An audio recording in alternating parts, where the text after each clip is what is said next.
Kendrick Bourne from the San Francisco 49ers. You're watching the Niners All Day Show. What up, Bronze? What up, Dre? Let's get it, man. Yee!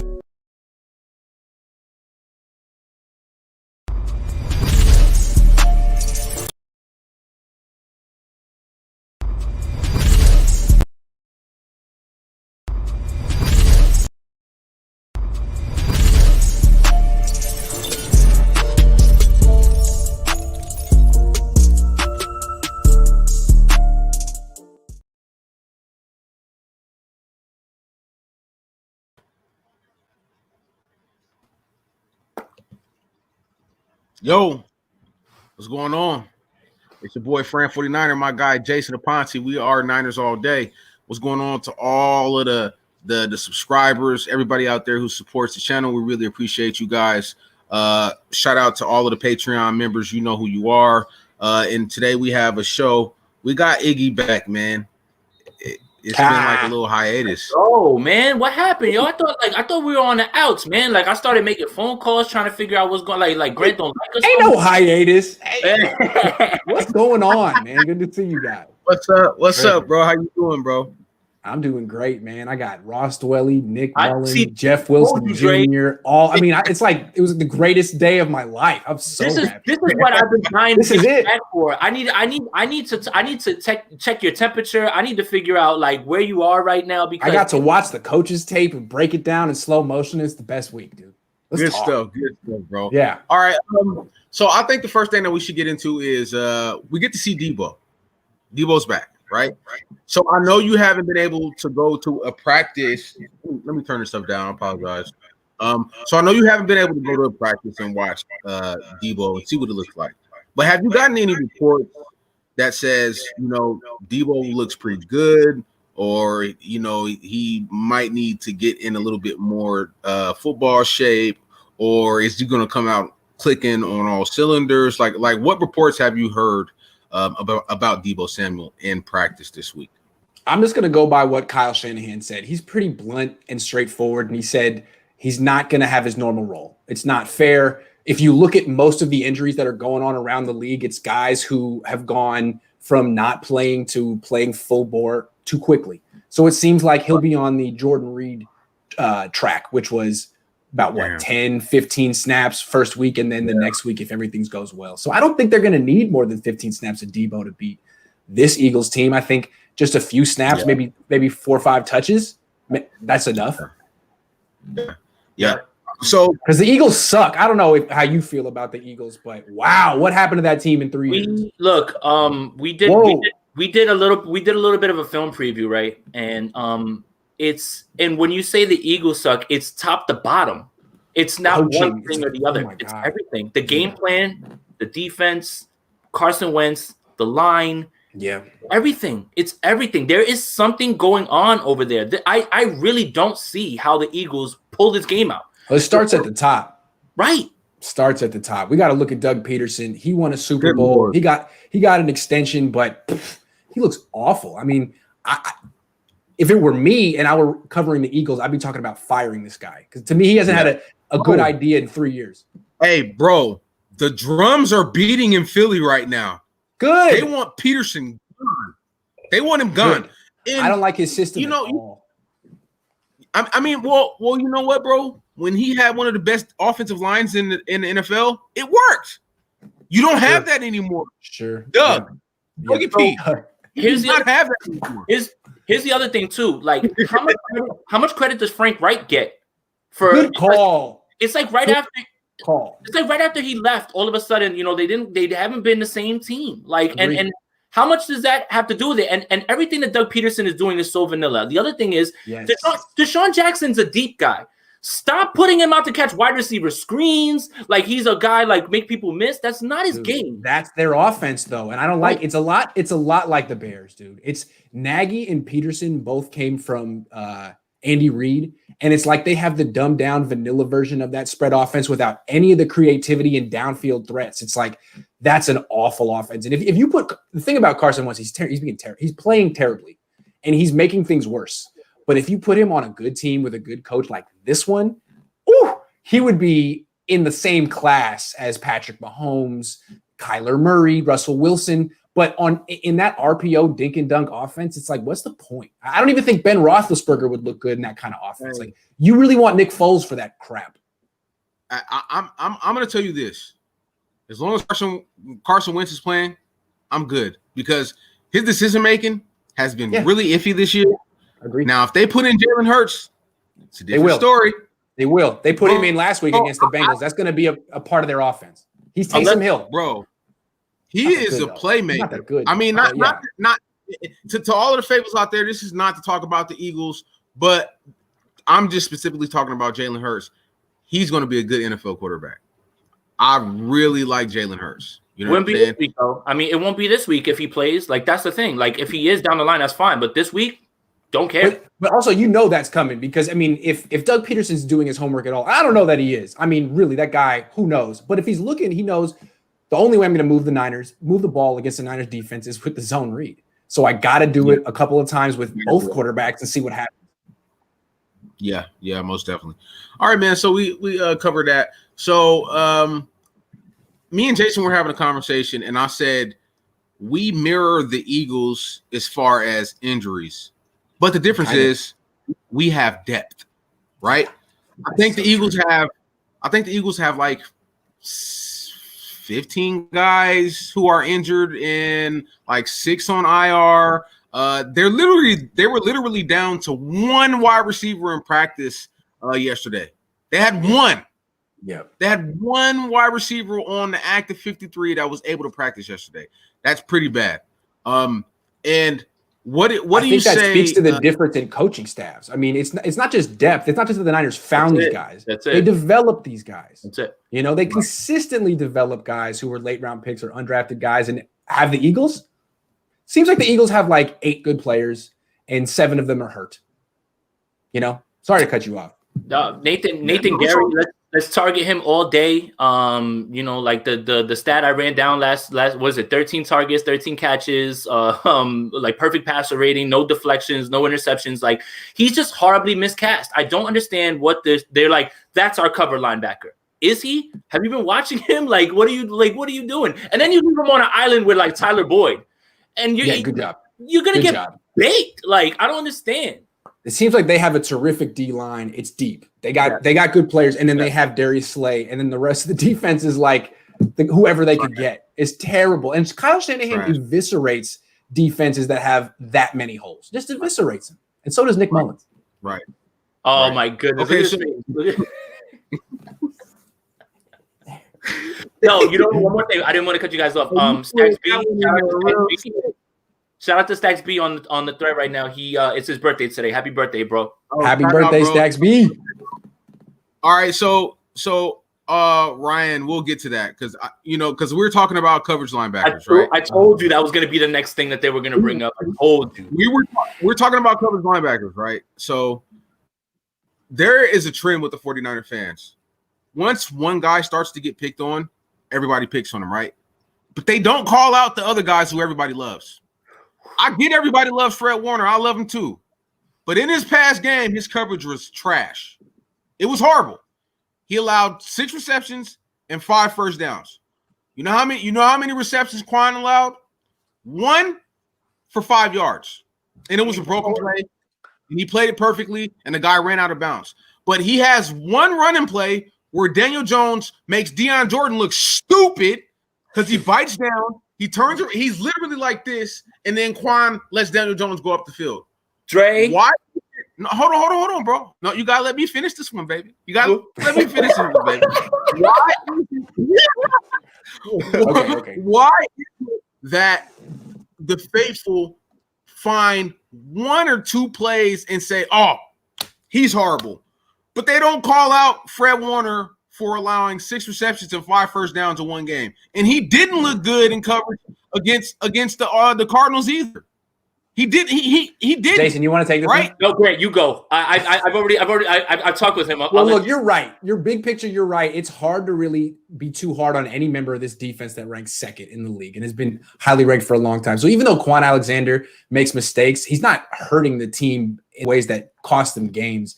The thing is, like, I'd have to go back and look at those catches that Fred Warner gave up. I'm guessing they were a bunch of short ones because the big plays No. It was on the very first drive. He allowed 2 to Evan Ingram, 2 first downs. The second one, he literally just watched Evan catch the ball and run and then attacked, almost as if he was thinking about his foot getting stuck in the turf. Okay, I don't know.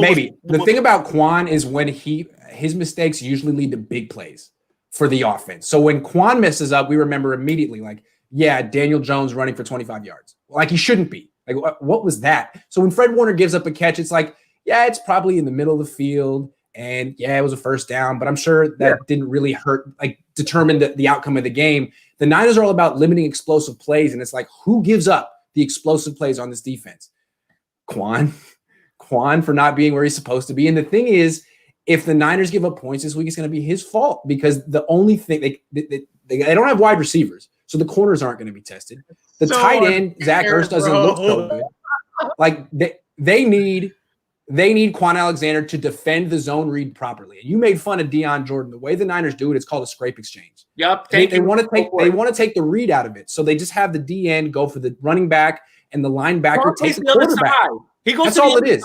So Kwon, it's like, dude, like, I know you want to flow to the football, and but the zone read is assignment football. He's right. And if you just flow to it, then you'll be out of position. So he needs to be more disciplined.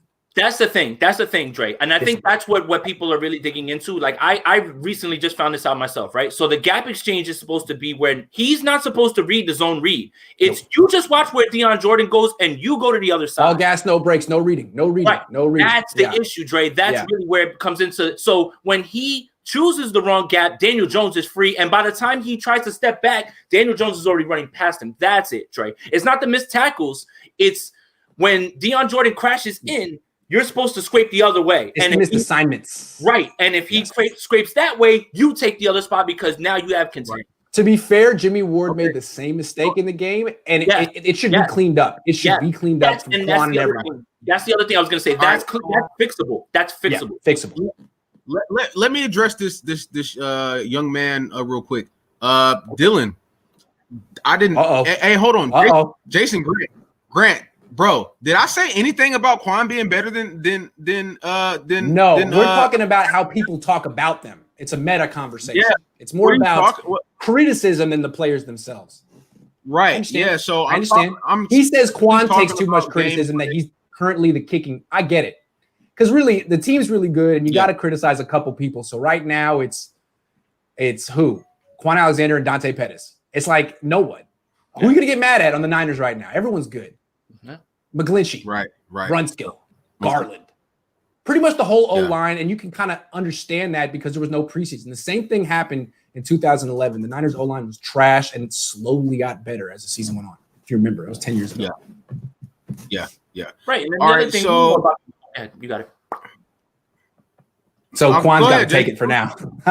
Go ahead, Jason. It's all good, bro. No, what I was going to say is the other thing with the line that we pointed out a million times is, again, if I'm a defensive coordinator, I'm not going to send my pass rusher to get stonewalled one after another with Trent Williams. I'm going to send him to the other side and make him work that way or whatever.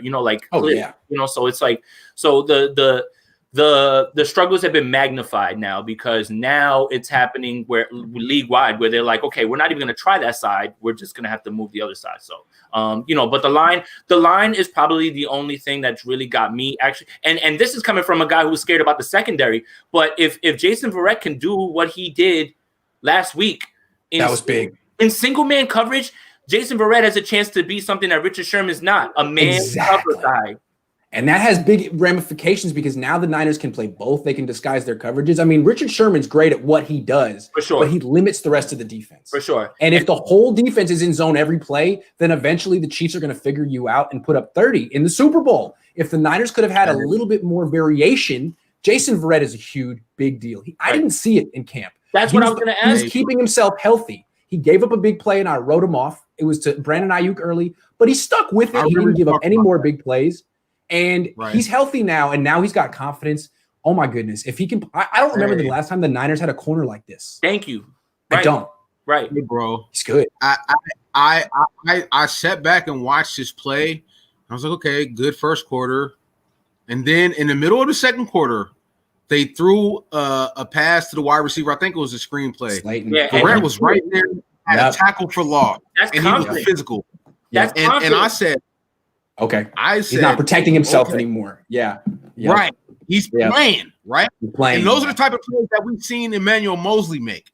Right? Yes. Hungry. Yes. I don't care. I'm going to be physical with you. I know that I'm smaller than you, but I'm going to be in your face all day. And I said, we might have something. And he went on the two best corners on the team might be Mosley. There's an argument. There's an argument for that. I'm not jumping to that quickly, but there's an argument. Verrett has to stay healthy. Yeah, and that's the thing. The other thing is too is like I've said, Verrett wasn't covering Golden Tate in the intermediate. Darius Slayton can try you up top, and he's by himself, and we're running a bunch of single high. Like, look, the Giants didn't look good, but that and that play that you're talking about, I looked and I was like, wow, this guy has his confidence back, and that's huge, man. So it's Jason, like, bro.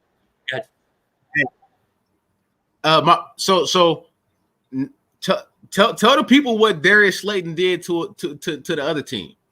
Well, Pittsburgh has, let's just put it out there, a better secondary than the 49ers, and Darius Slayton was working in the middle of the field deep, and he caught a bomb. He had about 140 yards in that game or something like that. Like, that's, to limit him is a big deal, man. Like, I walked away very, very impressed with Jason Verrett, man. Like, and he, like Grant said, he adds something to this team that we haven't had, and it's a guy who can follow anybody. All of a sudden, Robert Saleh's better. Right. All of a sudden, his coverages are like, it seemed like Daniel Jones was legitimately confused in that game. And I don't remember the Niners like confusing quarterbacks. I've seen them like terrify quarterbacks, but that's different. And they have to confuse him now because Bosa and Ford are out. That's great. And that's a great sign, man, because that's all we were yelling about week one. Like, change the scheme up. You have to do something different. And now we're watching. This is, again, coaching uplifts the talent. There's a culture that is here now that we haven't known in a long time like this. Niners teams down the line with this many injuries would have folded up and just no doubt. Like the Eagles have folded up already, which they have. I got something to say real quick too. If the Niners had Jason Verrett week one like they had him last week, they would have won. They would have beaten the Cardinals. They should have beaten the Cardinals anyway, but that's how important this addition is. Happy, man. I'm happy to eat crow on this. I'm happy to eat crow on this. Me too. Me too. It really seems like the science is getting better. These players do a better job coming back. Sorry, Dre. You're a little lagged. You're having a tough time. My bad. No, it's all good, bro. This is the collaborative effort right here. It's all good, bro. So we're talking about the coverages and that Daniel Jones, really looked confused. So can we start to say that the new back coach that we got is a little bit more aggressive than the last one that we had? That's now because we've seen a lot more man coverage, right? Right. Jason, you can go first. You got it. You got it. The way I see it is I really think this is a reflection of Sherman. I think the Niners coaches have been doing what's best for their personnel. And I think they feel it's unfair to put Sherman in a lot of man-to-man coverage in any situation. And now that he's out, you're seeing what they want to be on defense. I think they were making concessions for Sherman. I think you have to. If you put Sherman in man-to-man too much and he gets burnt, who knows what he's a volatile, opinionated, outspoken person. I think if you have him on your team, you play to his strengths. Okay. But let's be honest. We have Sammy Watkins in the Super Bowl. We have Devontae Adams. But then at the end, to cap off the game on the same route, basically the same play, Sherm sees exactly what the hell is happening and gets to the ball faster than Devontae Adams and he picks off the game. Besides from those plays, how many times can we actually say that Sherm, he's just toast? It's really hard to pick out those plays. It's Sherm's tough. He's an enigma because in zone, he's still the best corner in the league. Right. In zone.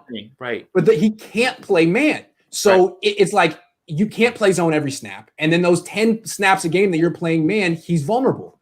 So what do? Like, how infrequently do you play man? And then you're in a situation where on 3rd and 15, you're playing cover 3 in the Super Bowl and you get toasted. It's like he does his job well, but he kind of puts the rest of your defense in a tough spot. And then think about this too, right? Like like how much more versatile these blitzes look with man now. Like they're coming from different places. Like generating the pressure is a lot easier. Yes, it is, because you don't have to constantly do like zone blitzes and stuff. Yes, right. So like I'm watching him send K1. I'm watching him dial up the pressure, which is already helping guys. Yep. All of a sudden, Robert Saleh looks better than last year. Last year, you'd be like, well, how much is it him and how much is it just Nick Bosa? Now it's like, well, they're still ranked. Well, they've played the Giants and Jets. But still, we'll see when they get into but still. That's been my point. And I've taken a lot of heat for this. That's been my point.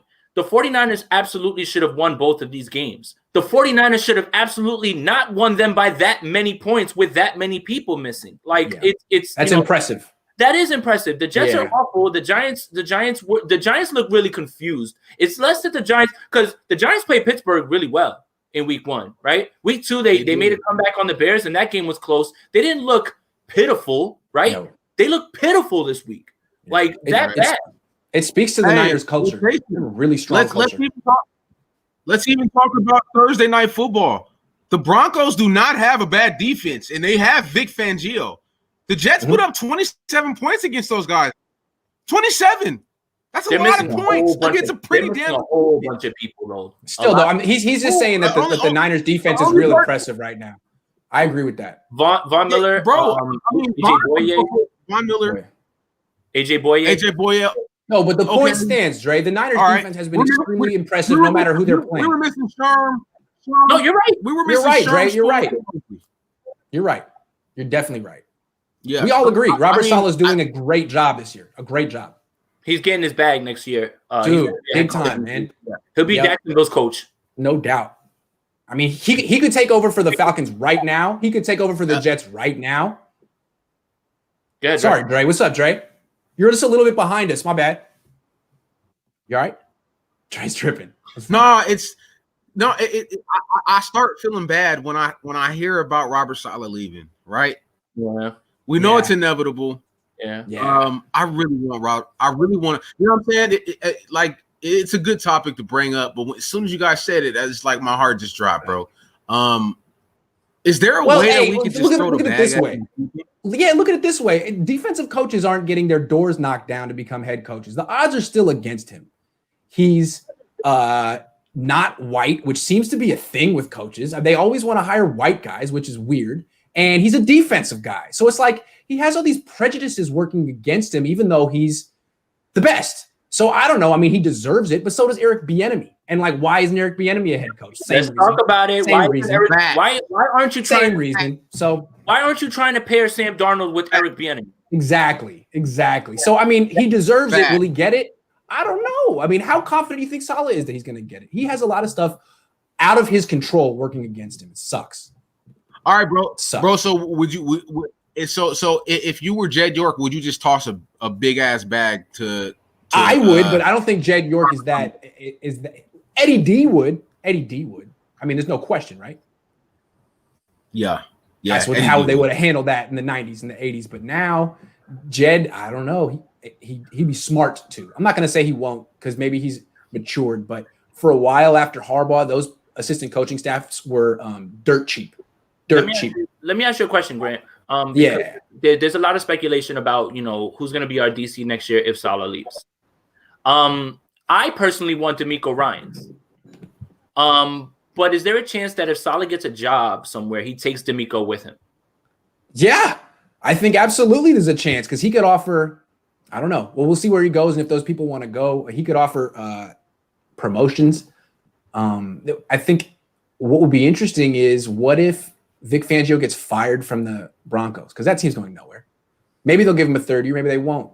Right. So Fangio, maybe they get him as a defensive coordinator because it's starting to look like he's not a head going coach. To succeed as a head coach. It's not going to happen. I like the guy, and I believe like Wade Phillips, something like that. I believe that he should have gotten the job instead of Tom Shula, and maybe that would have been a mistake, but that's genuinely how I felt. And I understand his frustration with not getting that job and moving on. I understood that completely. Never had any sort of ill will towards him.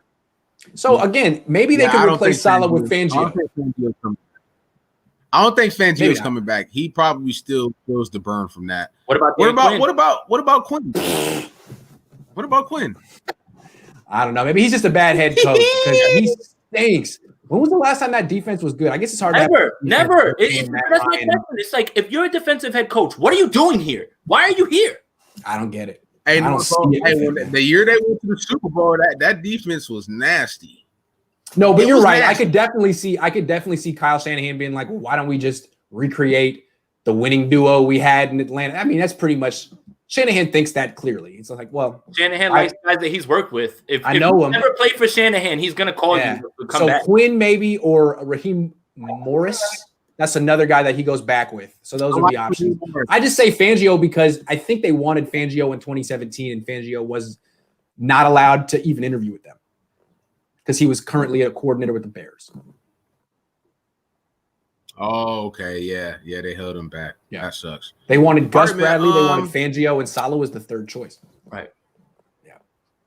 Yeah. So let's talk about Kittle. Okay. What do you expect from Kittle? Do you expect more of an easy win, or do you think Kyle Shanahan is just going to say massive game this week? That's what I expect. I don't think they're going to go slow with him like they did with Deebo. He was in training camp and he played week 1. This is balls to the wall here with this one, especially with the matchup. Get me Nathan Gary in space. I don't even know who Nathan Gary is. Honestly. 47. I don't need 47. Okay. So he's a safety that they've got playing as their coverage linebacker, and he's given up 13 catches on 13 targets, no bat downs, all perfect passer rating, right?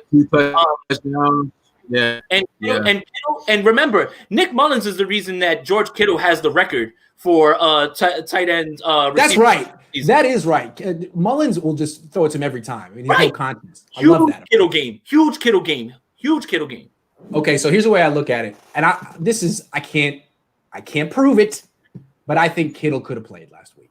Yeah, but they didn't want to him on the turf. I think they didn't want to play him on that turf. He was supposed to be a game time decision. He practiced. And then they didn't even take it to the game time on Friday. They're like, you know what? We don't need you. We're gonna smack them. They said that. They knew they were gonna win by a lot. They didn't want to play Kittle on that surface. I think he's good to go, and I think he's gonna have a big game and play most of the snaps. Big game. If you got game, fantasy football time, let's go. Look, Jimmy's great, but for whatever reason, Kittle's biggest games were with Beathard and Mullins. So we might see some like 10, 11 targets. Mullins didn't have the weapons.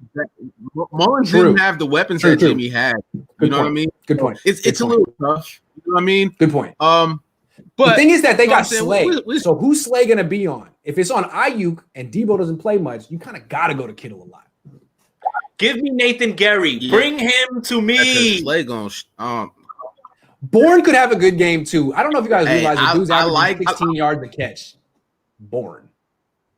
Balling. Hey, I love Ayukin, but man, Darius Slay is a problem.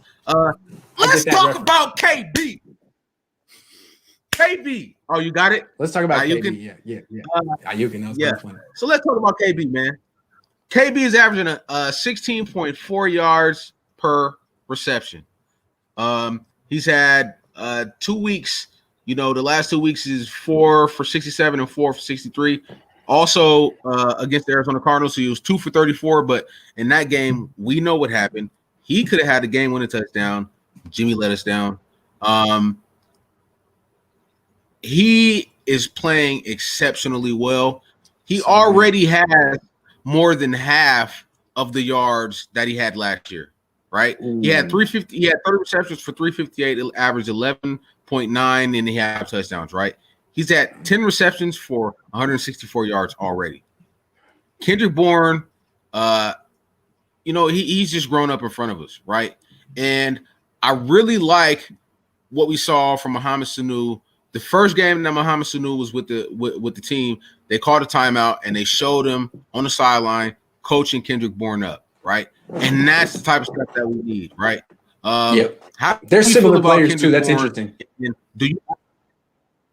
Yeah, they are possession receivers. That's what they are. Possession receivers. How do you feel about Kendrick? And do you think that he could actually make a run for 1,000 receiving yards? Hey, if Nick Mullins is the quarterback, absolutely. Yeah, you said Hey, that if one he up. gets Sorry, four you set that one up. Yeah. You set that one up. yeah, if he Hey, gets the only 60 yards, reason I if he- say no is he has to share the load. I mean, IU, Kittle, Dwelly, but no, he definitely has the talent. Did you see him, Jason? You watched the film. There was one rep against Bradbury last week where it was just that quick out route and he turned it up the field. Like that, it was bump and run coverage, no respect from Bradbury. Beat him off the line with the inside release, turned him around. I mean, he's like, wow. And all I can say is if the Niners do that good of a job developing receivers from Bourne to Deebo, what is Dante Pettis doing wrong, dude? What is his excuse? Because Bourne got it, Deebo got it, Ayuk looks great. It's not them. It is so him. What is his problem? I'm sorry. We had to go there. What is his problem, Dante? It's just such a bad look that the one target you get, you don't lay out for. Like Deebo doesn't have to lay out for that, but you do if you want playing time. Yeah. I mean, oh, my bad, bro. I didn't know you was but hold on, let me. All right, there you go.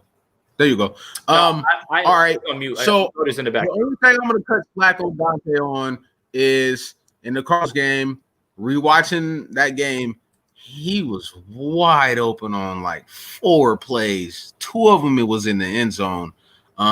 It was Jimmy, you know what I mean? I gotta keep it real, Jimmy. You It's true. He was open. In Jimmy's defense, just because Dante Pettis is open doesn't mean he's going to catch the ball. Weird things. Hey, don't give me that face, Jason. You know I'm right.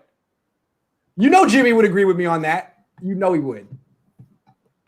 I don't care that you're open, man. He's thrown the ball a lot of times and he's dropped it. Look, all right. To talk more about Kendrick Bourne, I know exactly what rep you were talking that you were just talking about. Like it was really, really a nice rep. And what I wanted to point out too is that James Bradbury is really, really good, right? So like PFF is the gospel defensive player of the week.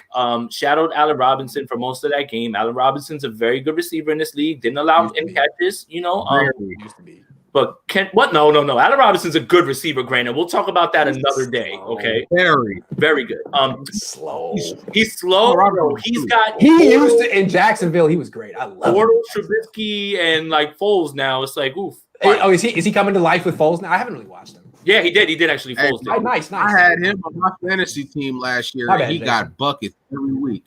He was good. But here's the thing. So that particular route, it was great because it was a comeback route and it had to be thrown perfectly. Like Nick let it go on time. Like all of that looks beautiful, man. Like, and it's true, like the development that we're seeing, man. And even that route that he ran, because the 49ers never really used him on this. On Jimmy Garoppolo's best throw of this year was an incompletion. Was that to Bourne, right? Yep. Bourne ran an amazing route, a fly route. Honestly, now we understand. It was the stutter go, wasn't it? Right. Stutter go. Yep. The Jets don't have great covers, but that's a part of his game that we didn't see. Right? He wasn't used there. He's used intermediately, and he was used at the chains. To see him going downfield lets you know that there's a step that's being made right here, and I'm really impressed with him, man. And once this whole receiver core gets to full strength, having him as the third option. That's that's a luxury that a lot of teams don't really have at this point. Yeah, what's interesting is like if you compare him to Deebo Samuel, like Deebo Samuel's a better player than Kendrick Bourne. It's not even close. But Kendrick Bourne might be a more reliable wide receiver right now than Deebo Samuel. Like he'll drop fewer balls, run crisper routes. Deebo should start, but Kendrick needs to be a big part of this offense, even when Deebo comes back. Has to be. He's too good. Yeah. For sure. Yeah, and KB's, I have 2 nicknames for him. I have KB Airborne, and I have Mr. Reliable. This guy does not get injured, people. He does not. He is the only 49ers wide receiver who has not been on the injury report his entire career with the 49ers. Wow. He has never been on the injury report. He's never been questionable. He has never been doubtful. Huh? Hold on. I was say what about Ross Dwelly. What I want to say about Bourne real quick is that he was the first of a trend. I don't know if he has, but he hasn't played as much as Bourne. But Bourne is the first of a trend of these undrafted guys the Niners have developed. Maybe Matt Breida was, but can we count them? I mean, there's got to be 10 of them. Bourne, Breida, Mostert kind of counts. Mullins, Dwelly, Mosley. Yeah. There's just so many. And there's no other team that does that. There's no other team in the NFL that does it as consistently. Oh, Hasty. Givens, Hasty, Jeff Wilson Jr., that's 10 right there. No other team is developed. You're not even the Patriots. So that is why the Niners are now an elite organization, is their player development. It's not their drafting. Right. They have so many busts. I mean, they have Solomon Thomas, Reuben Foster. It's not necessarily their trades or their signings. It's their development. It's uncanny how good they are. Yeah. Every position. And it really was that the B word? Because I thought that Solomon Thomas was going to have a good year this year, bro. He looked really good those first. He looked good. I tried to tell you that the no-name Kevin Givens was better than him. They have these no-name undrafted guys that give them 2 years in the system, and they're raw. Right, yeah. Let's talk about Chase Harrell. So we heard it first. Sean, thank you, bro. I love you. We really appreciate you here. Sean is one of those. Sean's a great guy. On the time, we really appreciate you. He's a great guy. If you ever need prayers, Sean is a man of the word. If you ever need prayers, any type of scripture, hit Sean up words on Twitter. Trust me. Yeah, he's got you. Yeah, period. Yeah. Chase Harrell, we heard this firsthand knowledge from Grant that he is huge, but he could move, right? Yeah. Put him on a practice squad, give him some tutelage. But he can move. Yeah, can't block, but a great catching tight end, right? Yes. Right. Yes. And he got popped for PEDs. And they showed a picture of him, and I said, good Lord, I could see it. That guy is humongous. He's huge. I didn't know he was that big. He was yoked. Do you think there's a chance that they keep him around, and give him the Josh Gordon treatment, or do you think Kyle Shanahan's like, nah, get him up out of here? Because I'm actually kind of excited about that guy. Dude, I'm sure, drafted guy. You think he's the only guy on a practice squad taking PEDs? Like, that's what happens, man. He's not. Like, yeah. I mean, this is what happens. Right. You want to make it in the NFL? Well, you can't block well enough. What are you going to do? What are you going to do, buddy? I don't know. I mean, I think it's kind of more common than you think. And when a guy gets in trouble, it's like, all right, well, serve your sentence and then come back yoked, ready to play. I mean, it's almost better than, not better than being Dante Pettis. Sorry, Dante. Oh, Jason, it's better than not lifting weights is what I'm trying to say. It's not Dante's fault. He clearly lifts a lot of weights, all the weights. He lifts. All right, look. There's a specific play in this Giants game that I thought of you. Okay. And it's not a flashy play. It's not a splash play. But Dre, just stop it, Dre. You're feeding. I was just trying to make him laugh. I'm sorry. Yeah. But there, we highlighted it when we were looking at the Arizona game that Kittle was out, right? So Ross Dwelly runs that beautiful chip block delay. Man, we get to see it again right here, like in this play. And I know which one I'm talking about. My question to you is that, why is that always so open? And what in God's name was Blake Martinez doing on Sunday in coverage? Like the man's turning around and like running to cover grass. There's no one behind him. I know. He's terrible. What? He's terrible. I don't know how he got another contract. He was terrible in Green Bay. So look, I live in Jersey. Blake Martinez. And they were like, we signed Blake Martinez. I was like, I don't care. That's horrible, actually, when you really think about it. That's not good.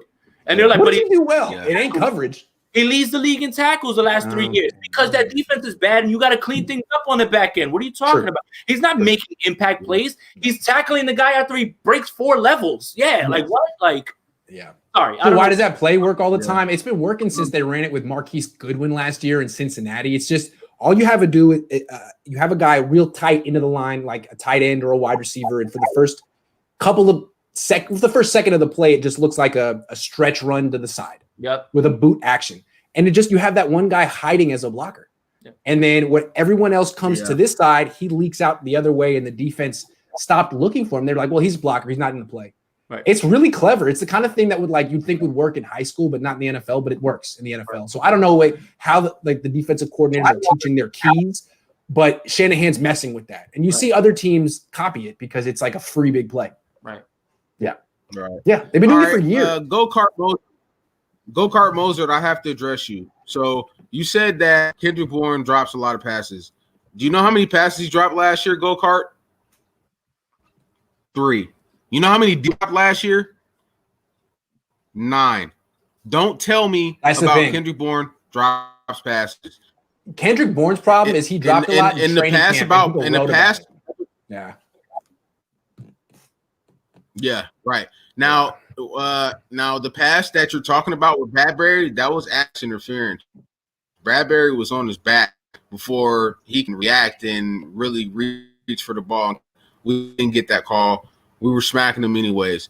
But please, Go-Kart, I see you in here all the time. When you come for the boy, you got to make sure you come correct. That's all I'm saying. But again, one more time with Bourne. What I think is so cool about him is when people look at Nick Mullins and they're like, well, is he really good? Or they look at Ross Dwelly, they're like, is he really good? Look at Bourne. Look at how the Niners develop their players. Like, I think there's a very good chance that Nick Mullins is really good because Kendrick Bourne is. The Niners have a track record of developing undrafted dudes. They're not just like good for undrafted players. They're starters. Yeah. Guys, I'm reading the comments. Let's go through the undrafted guy. But it's like, hold on, real quick. I'm reading the comments and like, I don't think anybody's confusing. I gotta get up real quick. I don't think anybody's confusing Kendrick Bourne as a true number 1 receiver. No, I think we just described him as quality number 3, borderline number 2. And what's wrong with that? For a guy who wasn't even supposed to be in the league, I mean, what a story. He was the other guy in Washington. Right? Yeah, it was him and Spokane. Playing next to Cooper Kupp, who just got a $36 million contract. Like, what? Go-Kart, like, you're saying KB is no more than the number 4 wide receiver. What are you, my guy? What are you? Have you ever played professional sports? He's starting now and averaging 16 yards a catch. I mean, he's been pretty good this year. I'm seeing I don't know. I'm a Pro Bowler, but I'm seeing steps from him. That's what I want to say. Yeah. But we're not. This is not to confuse you. We are not trying to confuse you and tell you that Kendrick Bourne is about to overtake this entire. No, he's not better than James Bradbury. Bradbury got him a couple times too, but Bourne got his at least once, and that's pretty good. And he's making steps, man. Like he's solidifying his skill set, and you have to be impressed by that. He's still young. Still young too. Yeah, and he's doing everything he could possibly do without speed. He's never going to be fast, so he's not a gadget guy. He's maximized his skill set just as Dwelly has, Mullins has, Mosley has. I love players that can do that. Hey, Go-Kart, he didn't drop the pass from Jimmy Garoppolo. He was wide open in the end zone, and Jimmy Garoppolo underthrew the ball. Were we watching the same Cardinals game? Are we in parallel universes? I'm not going to respond to you no more, bro. As a matter of fact, I think you should sit in the corner and stare at the wall. You're on timeout. Just for a second. You're on timeout. Yeah, you might go on timeout. My 7th grade algebra teacher used to make people sit in the back of the class. It was the worst. Yeah, my fan. That happened a lot, Grant? That happened a lot? Oh, yeah, to me. I was such a bad kid all the time. Talking, you know me. Shocked. 7th grade algebra. Color me shocked. Talking back. Color me shocked. No, I was a good student. Yeah. I'm sure you were, but still. So you get what I'm saying. He went to the greatest. He went to the greatest college of all colleges, UCLA. No, you really blocked that dude for 5 minutes. You're hilarious. I love you. Never change. Yeah. All right, what are we talking about next? I love that. This time so funny, dude. Let's talk about Fred Warner against one of the I would say top 3 tight ends. So, yeah. Is he? I don't know, Dre. I would like to have a discussion. He's 30 now. He's averaging 8 yards a catch. No, seriously. I would, because I mean, they're keying in on him. They don't have Rager. They don't have. We're gonna talk about Marquise Goodwin. Yes, I can't. Yes. Thank God. Okay. Look. Hey, hold on. Let's wait. All right, so. I would go Kittle, Kelsey, and Ertz. Waller. I mean, He looks slow to me, Dre. What do you guys think? How much Eagles have you watched this year? Waller. He looks slow to me, Dre. Waller. To be honest, that boy's a beast. like he looks slow to me, Dre. I haven't seen. Oh yeah, Waller. Yeah, he looked great in the Super Bowl 3 years ago, but now I don't know. Jason, I don't know, baby. You tell me. He's been beat up a lot. Waller over Ertz for me. That kid runs routes incredibly. He's big, he's fast, he's strong. I don't know. He's incredible. Yeah. And Zach Ertz definitely the other thing has never been a good blocker. The other thing is there's something going on behind the scenes. We heard Zach Ertz had an argument with Howie Roseman at a practice about his contract, and then week 1, what do? They funnel all the targets to Dallas. So they're like not even really like featuring him. Like there's something's really wrong in Philly right now. Well, he wants the Kittle contract, right? Because in his mind, he's more accomplished than Kittle. But dude, you ain't getting it. Sorry. Nope. And now that the 49ers get a whole game to put their attention onto him, I don't see him doing much this week. The Eagles freaking stink. Can we talk about how much the Eagles stink for a second? They are bad, man. They are bad. I like Miles Sanders. I think he's good. He is good. That's all I got to say for them. We smoking Eagles pack. We dripping too much sauce. Y'all don't get it like this nowhere else. Y'all don't get it like this nowhere else. Period. Let's talk about Marquise Goodwin. Let's go. All right. Marquise, I gotta come at you. Are you looking at me? No. Marquise Goodwin was on Tiger King. That's what. I saw him on that. Oh, look at Dre. Dude. Dre's 2 beers deep, and he's getting crazy. I like it. Hey, so look, Marquise said that he really wishes that he was available to play against his old team. Marquise, you had the opportunity to. You opted out. Why are you still talking? The Eagles wish that you didn't opt out. So also, the Eagles read that tweet and they were like, "Well, yeah, we could use you." Duh. Right. Thanks, Marquise. Where wishes he could play? So this is 2 weeks in a row. First we had Carlos. This is 2 days in a row. We had Carlos. We had to get him the day before yesterday, and now we got Goodwin. Here's the thing about where Goodwin. is this stuff coming from? Here's the thing about Goodwin. He actually could be a great football player. I mean, we saw it in that contract year when he came to the Niners. He was so good in 2017, and then he got an extension, and he went back to being who he always was. These track guys, I don't think they love football. He's a great freaking athlete. He's an amazing athlete, but I don't think he ever was that passionate about it. And then when the Niners broke him off, he was like, and that's that. Thank you, everyone. Done. I mean, I'm not going to call him out like that, but it just seems like that's the way his career went. I saw him in training camp in 2017. He was unreal, man. Every day he made catches that were like circus catches, contested over his head. How did Buffalo let you get away? And then never saw it again. Ever. Yep. He got that $24 million, bro. Remember that stretch with Jimmy G? Is he a number 1 receiver? Won me a fantasy championship. Yeah. Gone. Now, he took a big hit against the Rams week 17, but I don't think that's the reason. That was it. Yeah. That was it. That plus the money. It's like, okay, guys, I've proven my point in this sport. Look, guy, I love Keith. I'll always root for him, man. Always, man. Yeah. Always root for the guy. It is what it is. That's it. You got to be a little crazy to play football long. You got to be like Frank Gore. You got to really, really love this. Oh, did you see the guy on Thursday? Yeah, oh my God. Father Time couldn't defeat Frank Gore, but Adam Gase did it. Unbelievable. Hey, Gore, you want that rushing title? You're going to have to put up into bad teams. Sorry, man. He could get it, though. And, I think I would say he's a greater running back all time than Emmitt Smith. I think he worked harder for his yards than Emmitt Smith did. He did. Emmitt Smith constantly. Every Kramer just up, bro. Yeah, look, great. Boy, Everett Kramer. Appreciate it. I know Everett Kramer. That's a good guy. Yeah. That's EV Days, right? On Twitter? Huh? EV Days, yeah. EV Days, yeah. He's the man. Thank you, Everett. Appreciate you, bro. Banger. We appreciate you, guy. Yeah, I just wanted to bring that up about Marquise for a quick second. You know, I mean, I don't know why these guys take shots at us. You know, Marquise, we took really good care of you.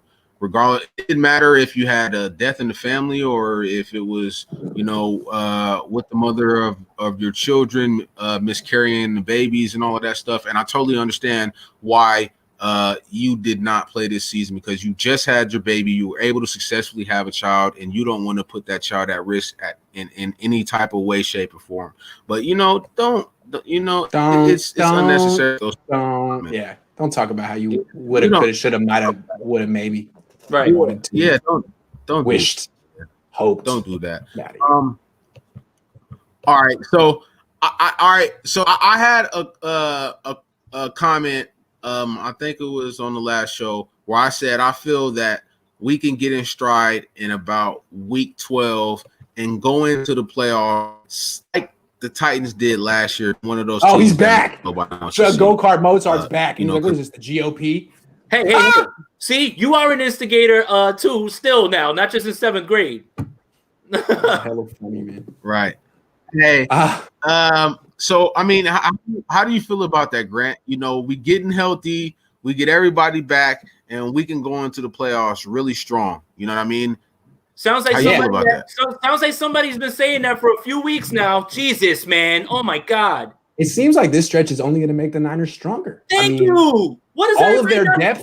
Yeah, all of their depth is getting starting experience, and they're playing well. So now it's not just that they think they're good; they know they're good, and the coaches know they're good too. I mean, so now, I mean, it sounds like, oh, there's a quarterback controversy. Not really. There's just 2 good quarterbacks. That's a good thing.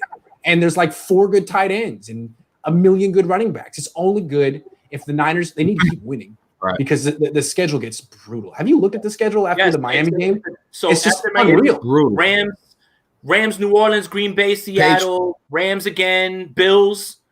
You know, that Bills game now looks like a really, really tough game. Like the only easy game after the Dolphins is, I think, Washington. They have a Washington game late. But that's it. Every other team is like a playoff contender. So not even going to be confidence.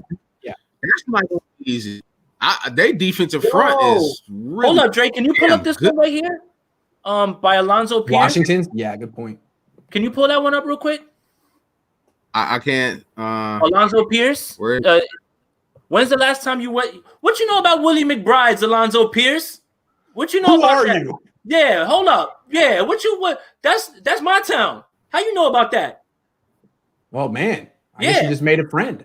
I think so. Maybe he knows you. Maybe he's watching. Yeah, he doesn't like you. Maybe he's waiting for you to come back to it. I've been talking crazy about the Giants all week. Crazy. I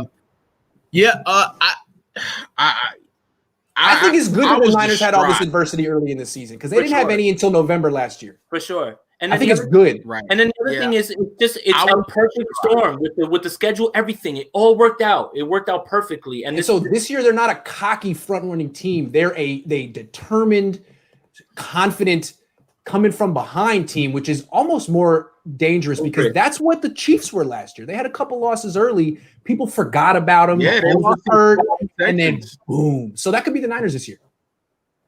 Yeah, most definitely. We're smoking that Eagles pack all week, though.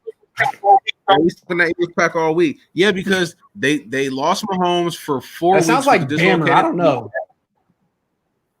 Yeah.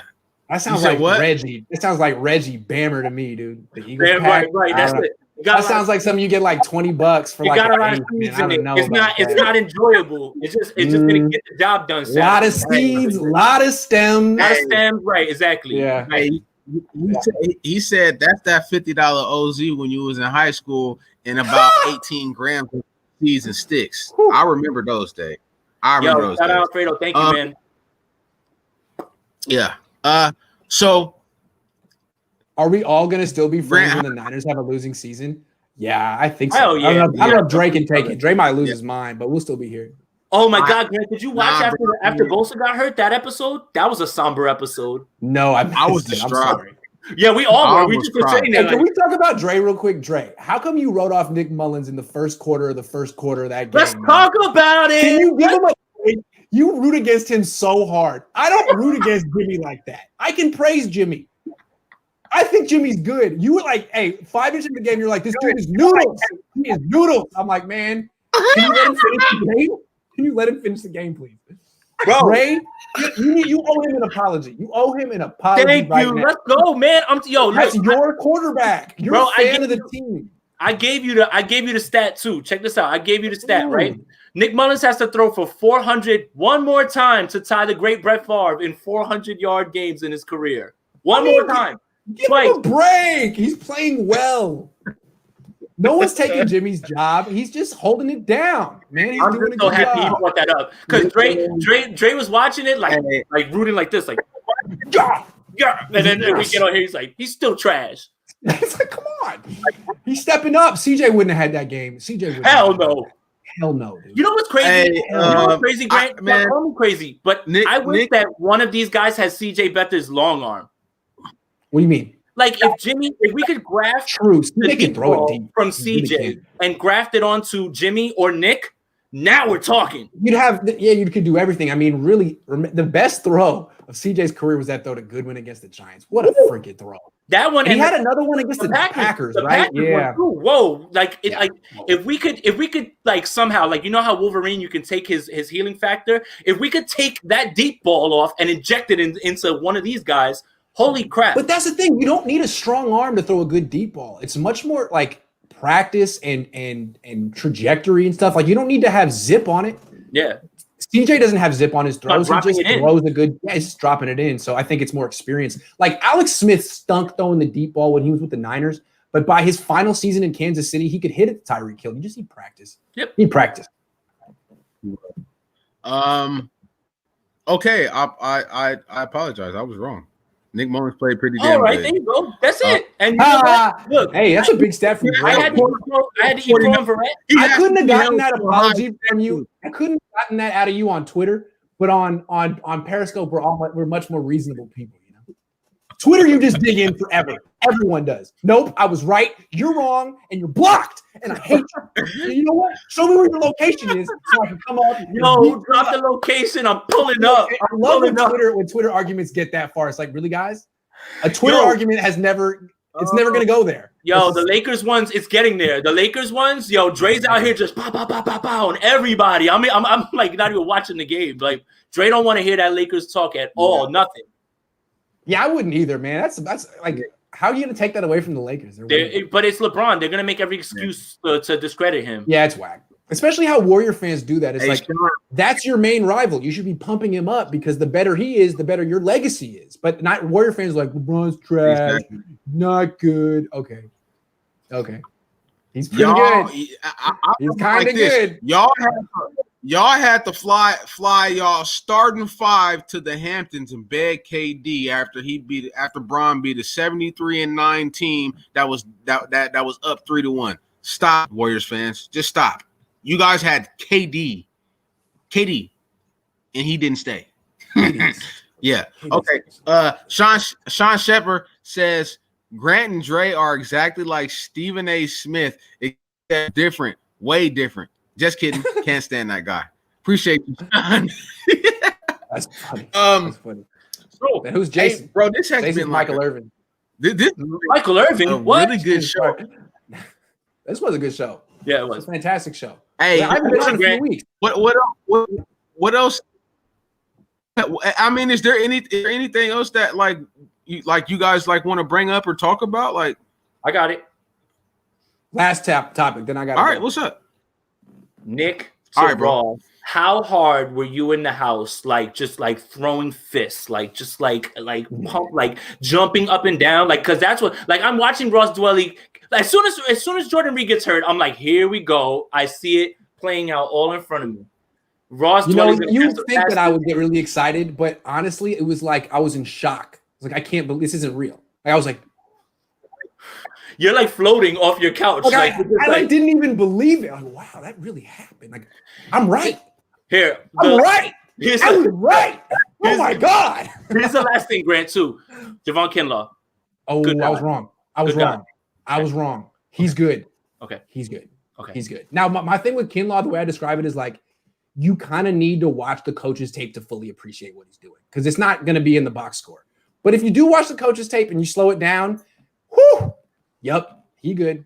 Only question I have with him now is how long is his knee gonna last? Because if it does, he's gonna be a pro. Don't put that out there. I'm not gonna win. Don't say something. I didn't put it out there. The combine did. That's all I'm saying is it's just a question of durability now. He's got it. He's got it. No, he does. He's got it. Dude. Because he's like the opposite of Buckner. Man. He doesn't flash in the way Buckner flashes.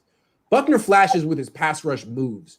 Kinlaw flashes with his strength and athleticism against the run and against the pass. But dude, on 1st and 10, you can't move him, and he gets in the backfield. He tossed Will Hernandez with like one arm. Like that's it. That was super strong. Yep. He's fun to watch. Yeah. I actually see Kinlaw being very good technically in about the next 2 years. Yeah. You can see him slowly but surely putting together his moves. Baldy had Jason. Agreed. I know you don't like Baldy, bro, but they showed when Nick Bosa lined up next to he just yelled at me, and I called him out. Hey, yeah. Shout out to Nick Bosa. We love you, bro. Small bear, get better, baby. We're gonna be back next year, better than ever. Shout out Kerry Hyder. Baldy showed who? Oh yeah, Kerry's looking good. Shout out Kerry Hyder. Javon next to Bosa, and they showed their hand movements, and they literally looked the same, right? And it got me excited, man. I'm just happy for that guy. Kerry Hyder, he's on pace to have 12 sacks. Yeah, he's really good. How did they uncover him? He's really good. Right? I don't know. He's really good. Where did they get him from? Like he was on Dallas. Michael. Yeah. He only had 3 sacks. They barely played him, and they had Michael Bennett and all those guys. Even Deion Jordan looked good. Ziggy Ansah didn't do much, but no, he didn't. He hasn't been the same for a couple of years. But Deion Jordan, he got some pressure. Deion Jordan looked good. I was like, what happened? I'm out here.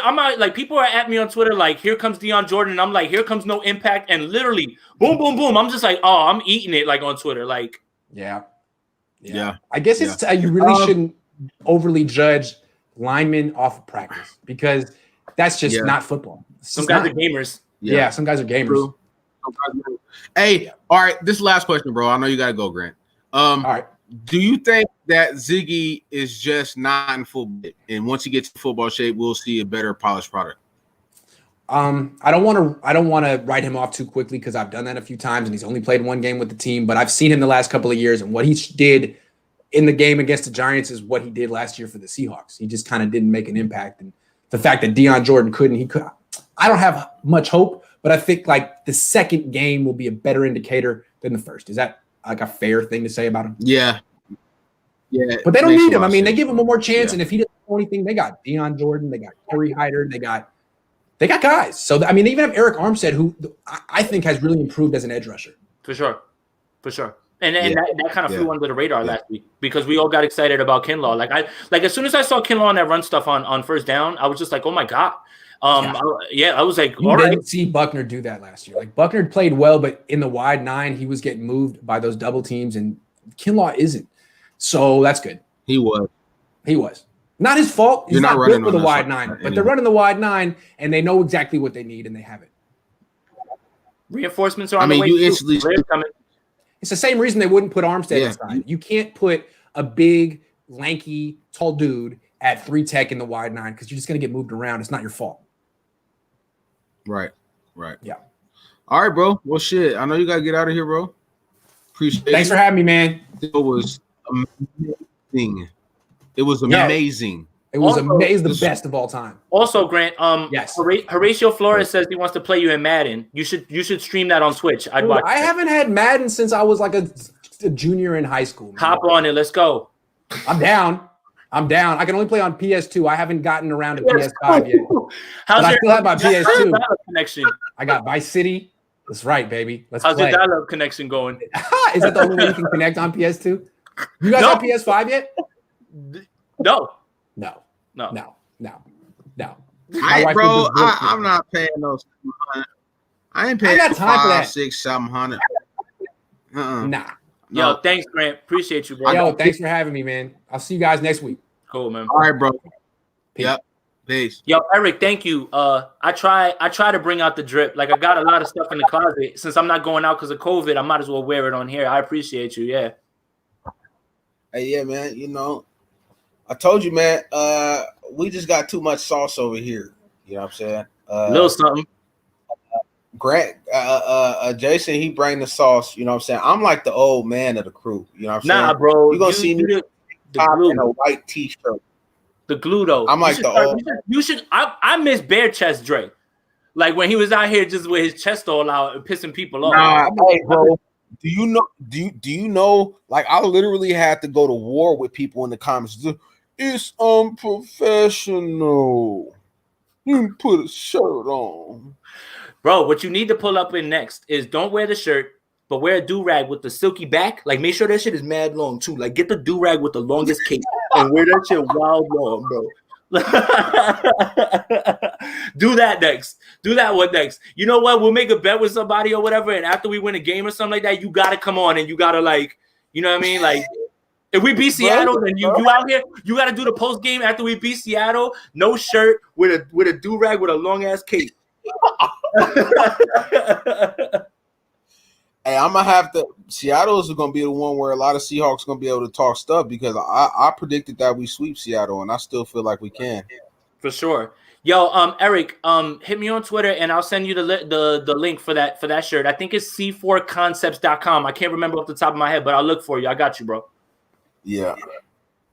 Great. Dre getting unliked for vaping and not wearing a shirt. Yes, bro. Literally, they were. I never seen anything like it, and it wasn't the female saying like I felt a little bit uncomfortable. Do you mind putting on a shirt? But like, yeah, I'll put on a shirt for you. You know what I'm saying? Like I understand that, but it was a lot of men.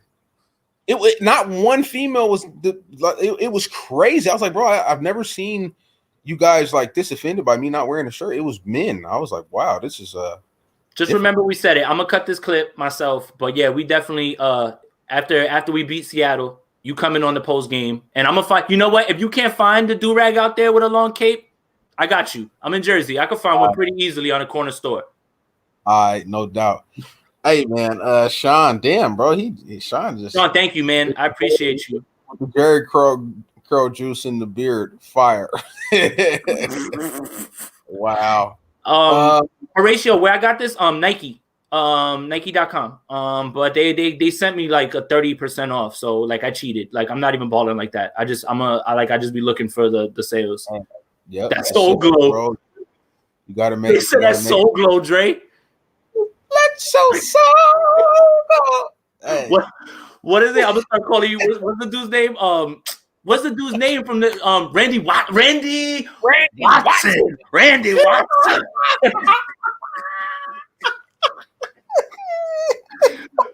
Jackson Heights own Randy Watson.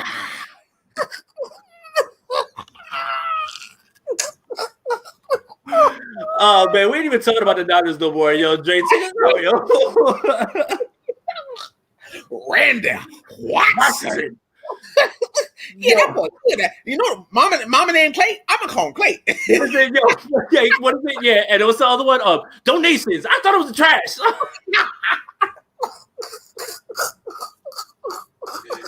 Yo, we fooling now, yo. That's crazy, bro. Yeah, and you definitely need to dress like him on Halloween, yo. You fooling right now, yo. You need to do that shit.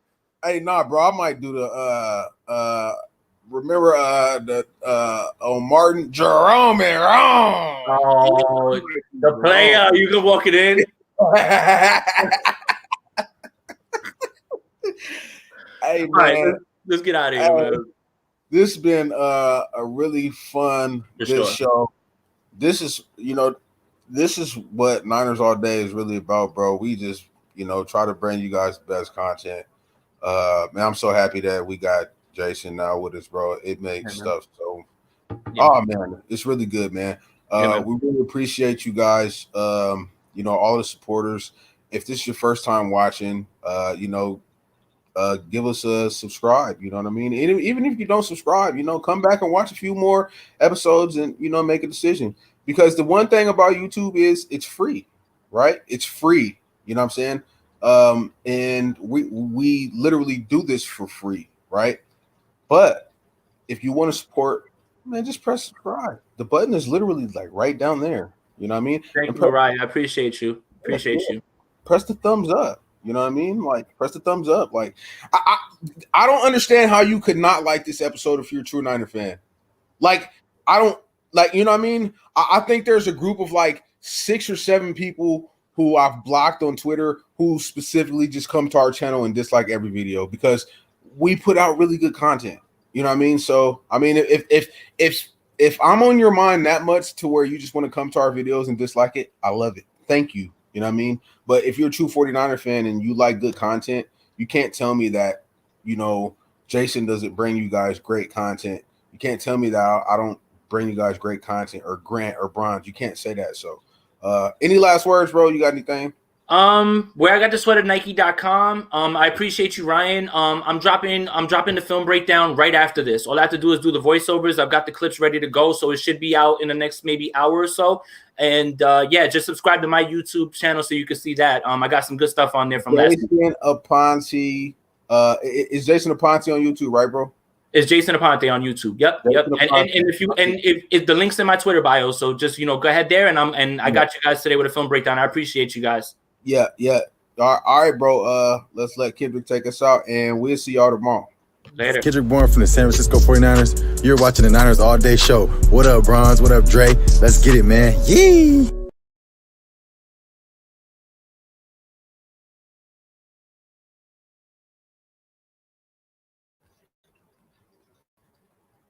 Love y'all, man. Real.